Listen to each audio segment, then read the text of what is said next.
A very good evening to all of you. I welcome you all to the ICANN initiative, the Hindu and Indian Express analysis.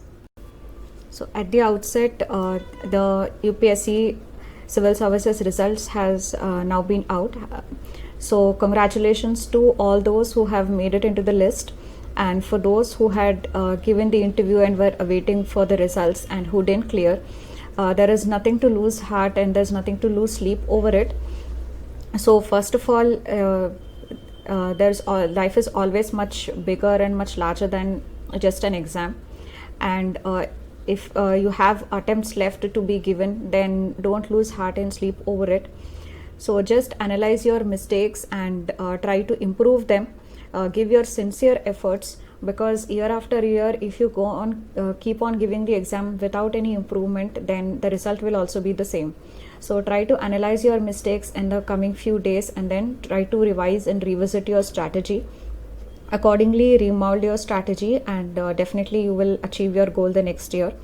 And for those who are going to write this attempt and in the coming year, and also this year, take this as a motivation that you must also see your name next year in the list, and you must also experience the same happiness. That moment of success should be yours. So work very hard and very sincerely towards that. So with this, we will start with the theme of the day. So today's prelims theme of the day is related to cyclones. So several years, this cyclone topic has become one of the favorites of UPSC, and questions are asked on cyclones and its various types. So many of us have a lot of confusion related to the different types of cyclones.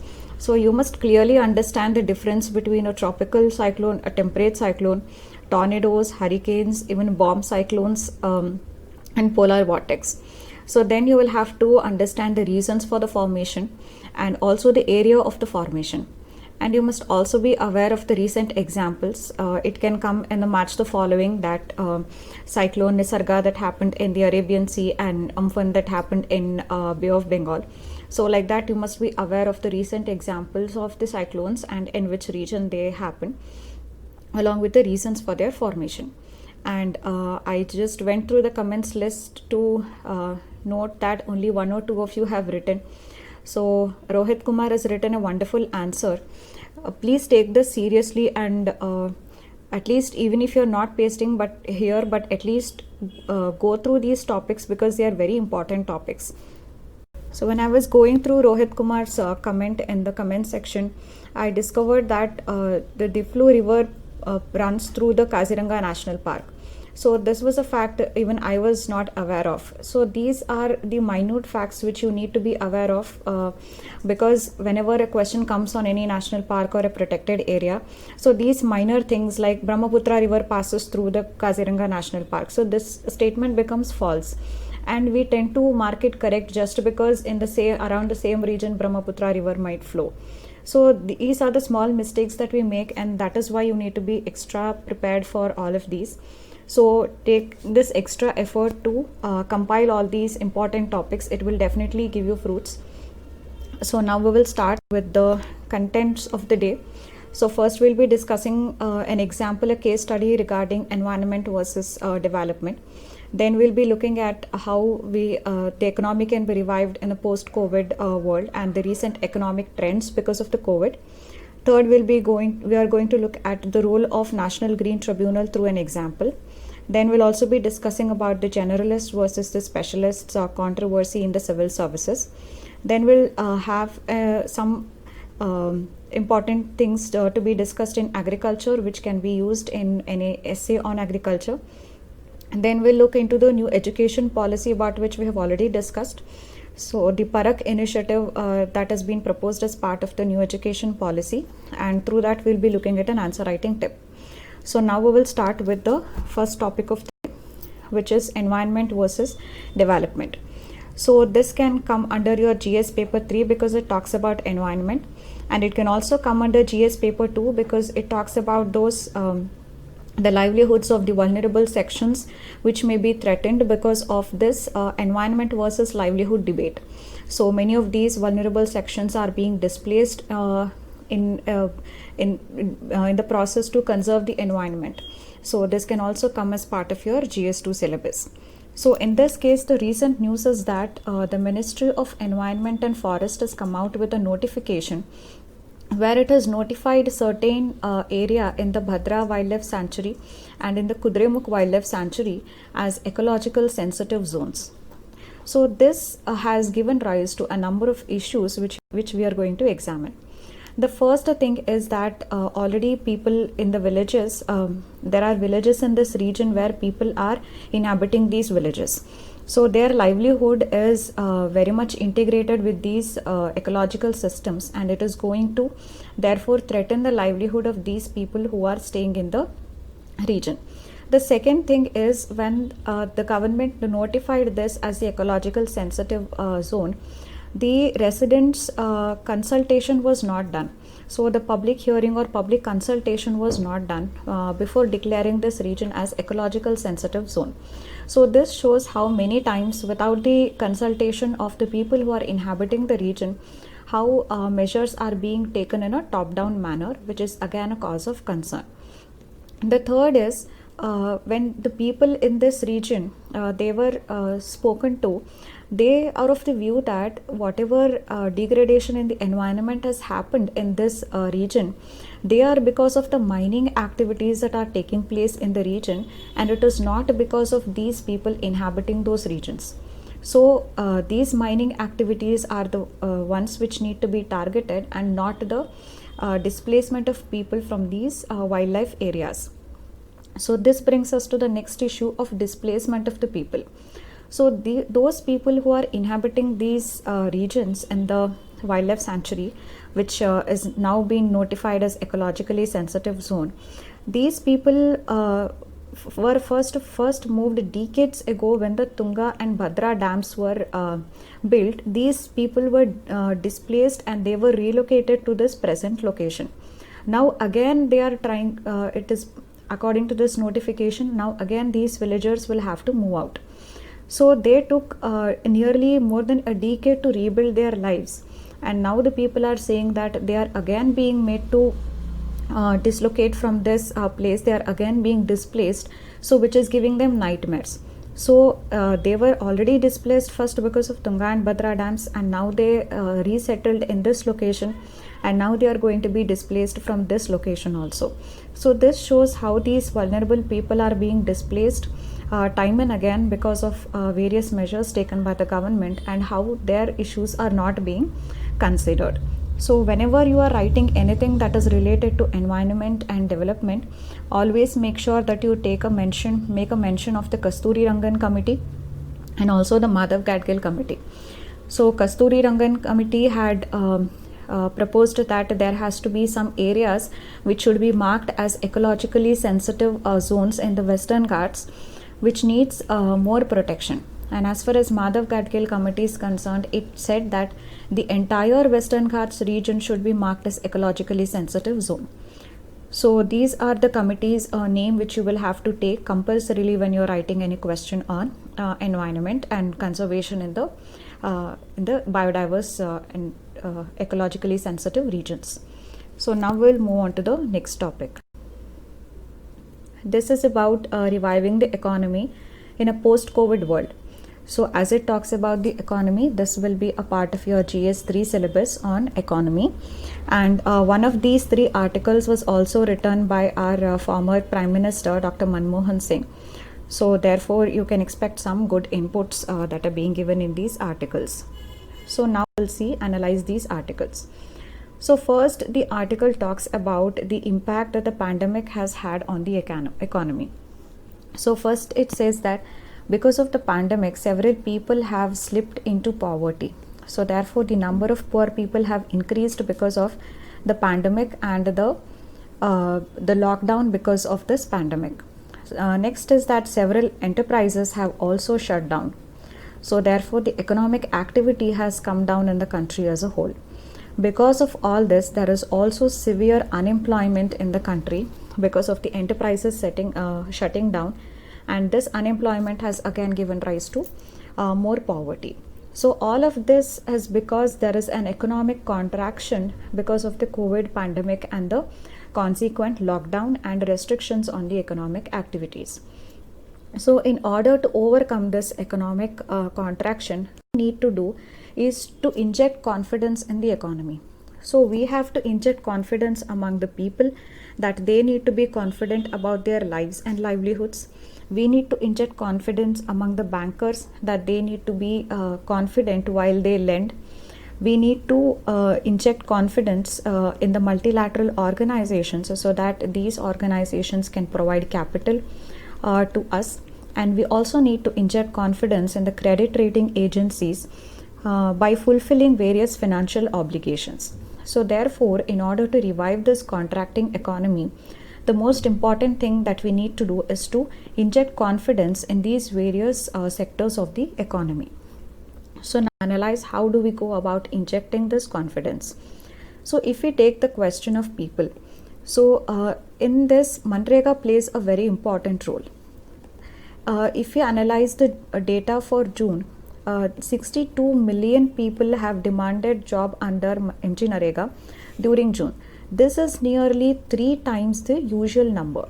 So this shows the extent of deprivation that this pandemic and the lockdown has resulted into. So what we need to do is to further increase the penetration of Manrega among people. And the second thing that we can do is to give direct cash transfers to the people. So these cash transfers to the people will ensure that they do not have that insecurity, and they also feel a sense of confidence that they have some money in hand for their livelihood, and they don't have to wage a daily struggle for ensuring the same. So reviving MGNREGA and providing direct cash transfers to the people are the two important ways how we can inject confidence among the people. Next, we come to the financial system or the banking system. In order to strengthen the banking system, government has taken a number of measures. For example, it has gone for liquidity infusion into the banks. Then it has also given credit guarantee by setting up credit guarantee funds. And then also it has taken the measure of lowering the interest rates. All of these measures are being taken by the government.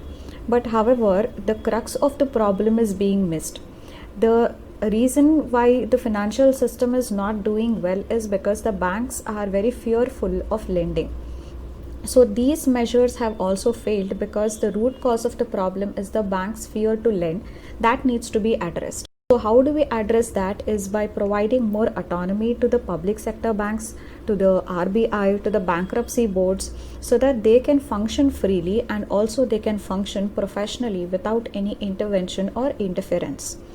So once the people are confident to spend and once the banks are confident to lend, then automatically the private sector is going to be confident to invest and also to reopen its manufacturing.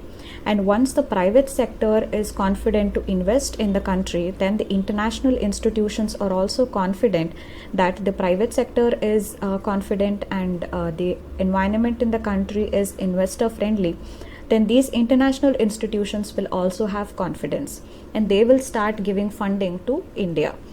And once these international institutions show that confidence in India, automatically the sovereign credit rating agencies will also display that confidence and they will start rating the country more objectively.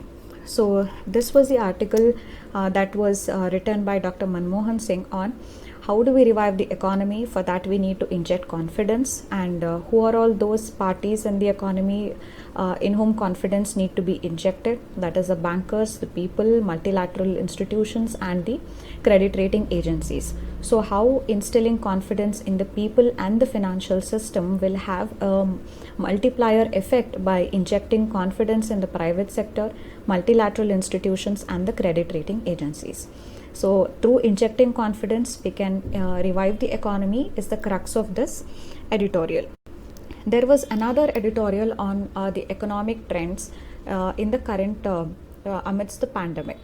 So first of all, this economic trends, how the country is faring in its economy. This was given by the Controller General of Accounts. So in its the quarter review report, so this economic trends was given by the Controller General of Accounts. So even in public administration optional, several times you have a question that can be asked on the role of Controller General of Accounts in the policy formulation or in the economy. So in such case, you can use this as an example to show the role that the Controller General of Accounts is playing. So in this report that is based on the quarterly review, the Controller General of Accounts has found that there are basically 4 important trends in the economy amidst this COVID crisis. The first is that the gross tax revenue of the government has decreased by 1/3 compared to the last year. And this is because of the economic shock that the country has suffered after the pandemic has hit the country and the consequent lockdown. So therefore, the gross tax revenue of the government has fallen and it is just 1/3 compared to the last year. So this the inference that can be drawn from this information is that the country is in a state of economic shock. That is the first observation. The second trend is that there has been a recovery in the indirect taxes, which is seen to be more swifter than the recovery in the direct taxes. The inference that we draw from this, or the conclusion that we draw from this, is once the unlock has started in phases, several economic activities have been revived and people have shown confidence in spending and demanding for various goods and services. So therefore, the indirect tax collections have improved, even though the direct tax collections have not improved. So this shows that the indirect taxes recovery has been more swifter and quicker than the direct tax recovery. So the inference that we draw from this is that people have shown more confidence once the unlock has begun and they have started to demand for various goods and services. So this also shows that the country is on a path of recovery from the economic shock that it has suffered due to the COVID crisis. The third important trend is that the centre's expenditure, if you look at the centre's expenditure, that is in line with the budget 2021. So this shows that despite of the revenue shortfall that the government has seen, government has kept the expenditure high. So this is the inference that you draw from this, that the government is concerned about the people in the economy, and in spite of the revenue shortfalls, its expenditure is in line with the budget. The fourth important trend is that the government's capital expenditure has increased more than the government's revenue expenditure. So this the reason for this increase in the capital expenditure is because the government has announced several relief measures for the economy. Maybe it is the public distribution system or the various funds that have been given to various sections of population for reviving the economy. So that is why the capital expenditure has increased more than the revenue expenditure. So these are the 4 important trends that the Controller General of Accounts has observed in the Indian economy in the context of the COVID crisis. So these 4 trends can also come as 4 statements in your prelims questions, and you can have a question like which of the above trend or trends are true. So also look at this from the prelims perspective and be prepared on the trends. So usually we have a tendency to believe that the government's revenue expenditure is always more than the capital expenditure. So we might go wrong in such cases.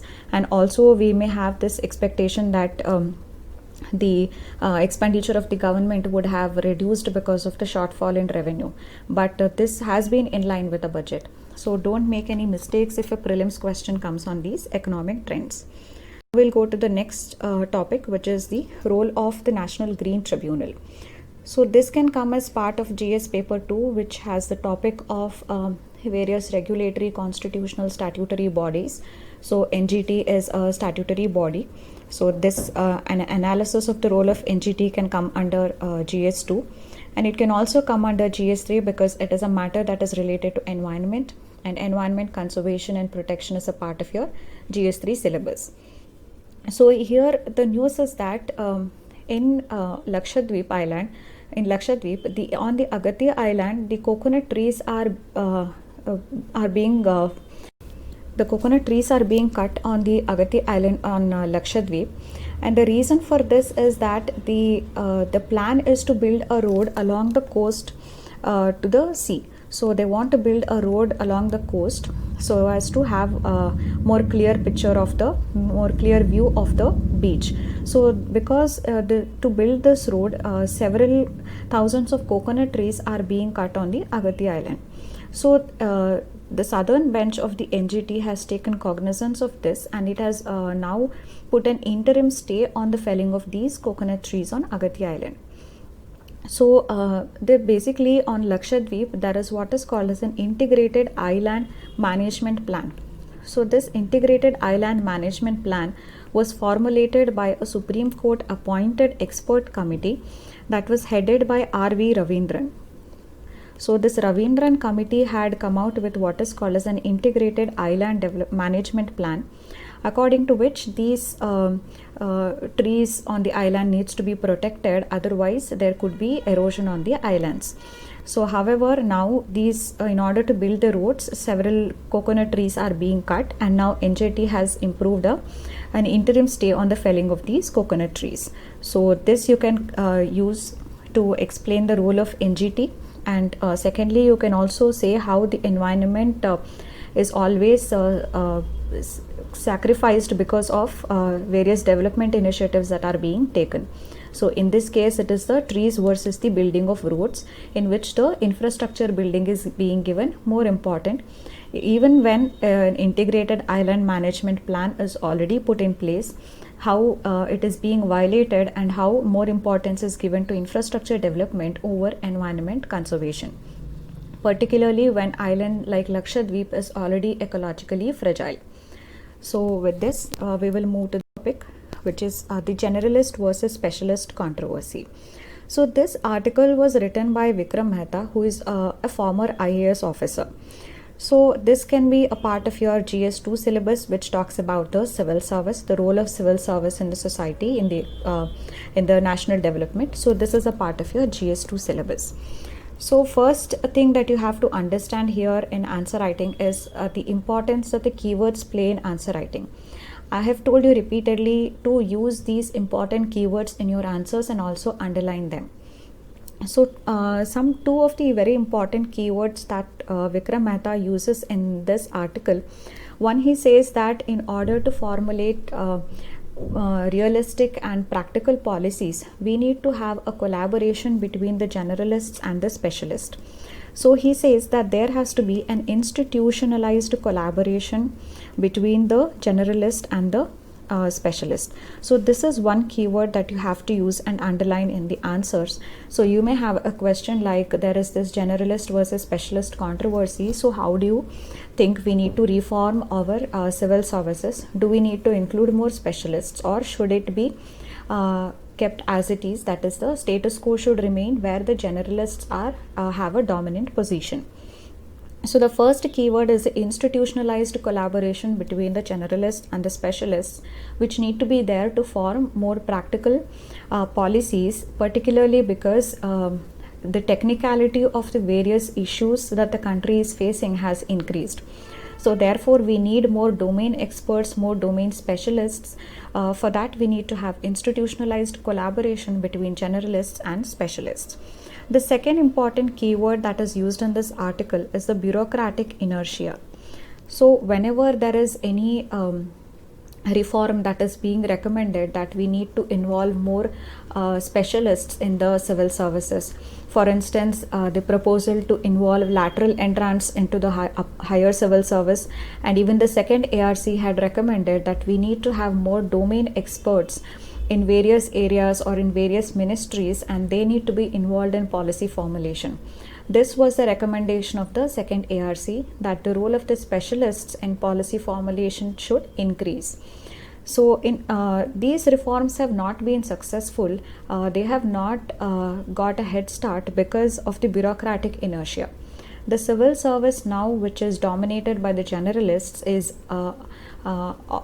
against any involvement of the specialists, because involvement of the specialists is going to downgrade the position of these generalist bureaucrats, because of which there is a bureaucratic inertia against the lateral entry or involvement of specialists in the higher civil service. So this is another keyword that you need to use in your exam, that there is a bureaucratic inertia. From this, The article written by Vikram Mehta, who himself was a former IAS, gives some important recommendations. First, he says that there has to be a collaborative public policy model of governance. So, in which there are generalists on the one hand, and there are also domain experts or specialists on the other hand. So, he is talking about a new model of governance, a new model of policy making, that is called as a collaborative public policy model of governance. So it should not be top down, rather it should be a collaborative, and it should not also just be dominated by the generalists, rather it should be a collaborative public policy model of governance. The second thing he talks about is the public policy councils. So in these councils, we must have the technical specialists and the domain experts, and we must also have the generalist administrators. So these councils should involve both these sets of people, and where they would collaborate and deliberate upon the policies, and this helps us in formulating practical and more meaningful policies which are in tune with the ground realities. So he talks about the formation of these public policy councils. So in this case, one important answer writing tip that I would like to mention is you need to collect the ideas of various experts who have spoken about the advantages of involving specialists, or whether generalists should prevail. For example, TSR Subramaniam says that generalists should continue to be dominant ones in the civil service, because if a person has several problems in the body, he has problems in the stomach, in the legs, and in the head, everywhere, he doesn't go to 3 different specialists, but rather he will go to a physician. So imagine going to 3 different specialists and they end up giving you contrary advices. Then how can one follow that? The same thing happens for a country as well. So this is the argument of TSR Subramaniam. So of course you don't have to overdo while you write your answers by clubbing the recommendations or suggestions of various experts and what they feel about it. Rather, if you just know what they have spoken about it, you can just write it as your own point rather than writing it in the name of the experts, because don't use the names of more than 2 experts in your answers, because then it will come out as an answer where you are just putting in the views of the experts and you yourself not having any view about it. So this is one thing. Yes, so now we will move to the next topic, which is related to agriculture, which can be used in your essay. So this whole article was written by Ashok Gulati, who is an agricultural expert. So in this, the main thing in the entire article, what we need to focus is just a comparison with China, which can be used in whenever there is an essay on agriculture. So agriculture is always in news, and any year you can expect an essay on agriculture. So what this article says is that when China got independence, soon after that China faced famine-like conditions, rather famines, which led to the perishing of nearly 30 million lives. So this further led Mao Zedong to launch the Great Leap Forward. So under this, agriculture became the prime moving force in the economy. That is, more importance was given to agriculture than the industry. So when you look at the 1978 data and compare it for both India and China, you see that in 1978, the China's per capita income was actually less than that of India. But after that, it started economic reforms where it dismantled the commune system that was prevalent in the agriculture. And the commune system of land holding was there before, which was dismantled in 1978. And China established a household responsibility system. So, and it also freed the agricultural produce from any kind of price controls. So therefore, market prices were prevalent, and any price control policies were also then dismantled. So this led to an agriculture GDP growth rate of 7.1%, which prevailed between 1978 to 1984. In fact, if you look at the per annum growth of agriculture in China between 1978 to 2018, agriculture grew at an average of 4.5% per annum, but in India there have been several years when it went into the negative territory also in India. So this shows how dismantling the price controls and establishing that household responsibility and giving that importance to the agriculture as a prime moving force, like how China did, can actually establish agriculture as a very remunerative activity for the farmers. And through this, China also established links forward linkages with the industries which used these agriculture produce as raw materials. So therefore these industries became self-reliant because they got the raw materials that they needed from the agricultural sector. So this example from China can be quoted in essays on agriculture. Now we'll come to the next topic, which is related to the new education policy. So this will be part of your GS2 syllabus on issues related to education. So one of these two articles was written by Amitabh Kant, who is the CEO of the Niti Aayog. So therefore he starts by mentioning some of the initiatives that Niti Aayog has itself taken towards education. So Niti Aayog has taken two very important measures. One is the School Education Quality Index, so which measures the quality of the school education. Second is the SAT-E. So SAT-E is nothing but sustainable action for transforming human capital in education. So these are the two important measures which the Niti Aayog has also taken for improving the educational system in the country. And also Niti Aayog has time and again held that we need to have evidence-based policy making in various fields in India, which includes education as well. Also, we have seen in various ASER reports in the past that the learning outcomes in India has been very poor. So we have seen data related to how a child who is going to the 5th standard is unable to do some basic arithmetic related to 2nd standard. So we have seen such data to show how poor the learning outcomes has been in India. In order to address this learning outcomes issue, New Education Policy 2020, government has come out with this proposal of Parak. So Parak is actually aimed at improving the assessment of the students. So this Parak is actually the expansion is National Center for Self-Assessment, Review, Analysis of Knowledge for Holistic Development. So it is National Center for Performance Appraisal, Review. So performance appraisal, review, analysis of knowledge for holistic development. So that is a full form of Parak. So as part of the NEP 2020, government has taken this step of Parak, which is going to improve the assessments of the students. So this assessment is going to be based on the holistic development of the knowledge by analyzing the knowledge in a holistic way. So this Parak has been now initiated in order to improve this assessment and also thereby improve the learning outcomes which has been poor till now, as pointed out by the ASER reports.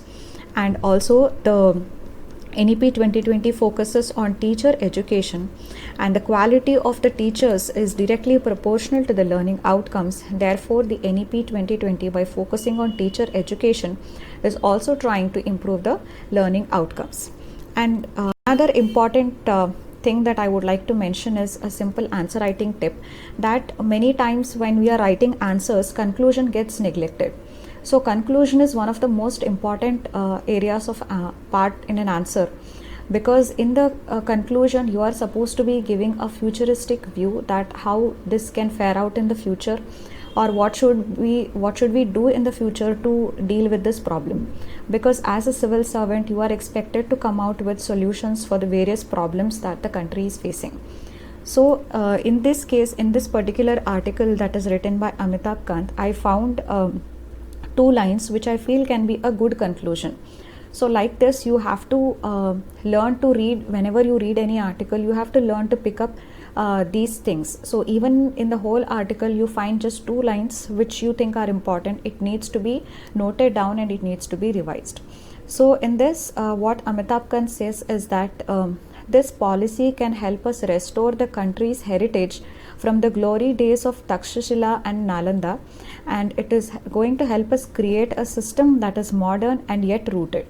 So comparing here that how the future is going to give back to us those glory days of Takshashila and Nalanda is a very unique way of concluding this answer. Which definitely is true that in those days India, particularly Takshashila and Nalanda, were the hub or the center of learning in those days. So if an educational policy is going to give us back those days of glory, then that is excellent. So therefore this policy is also going to give us a system that is modern and yet rooted. So this can be used as a conclusion whenever you are dealing with, whenever you are answering a question on critical analysis of the new education policy. And he also uses one more keyword, that is a knowledge superpower. So this policy can help India to become a knowledge superpower in this knowledge economy. So this was about this article. So now we will look at the prelims question that is based on current affairs. So recently Cabinet has given approval for India's 13th major port to be set up. You have to tell me where this port, 13th major port, is proposed to be set up, which state and which part of that state. And also before this 13th major port, definitely there are 12 other major ports, and we need to know the names of all of these 12 major ports, because some of the names of these ports are so commonly read in the newspapers that in spite of being a minor port, we have a tendency to believe that it may be a major port just because we have heard the name of that port many times. So if a question is given which of the following are major ports, then we may tend to mark a wrong answer just because we have heard the name of a minor port too many times in news. So make sure that you know the 12 major ports properly. And also if you look at one of the 2016 question, it was also asked on port that recently which of the following states had explored the possibility of constructing an artificial inland port to be connected to sea by a long navigational channel. So the names of 4 states were given and you had to choose one, and the correct answer was Rajasthan. So therefore these kinds of questions are definitely asked and you need to be prepared for it. So that's it for today. Thank you.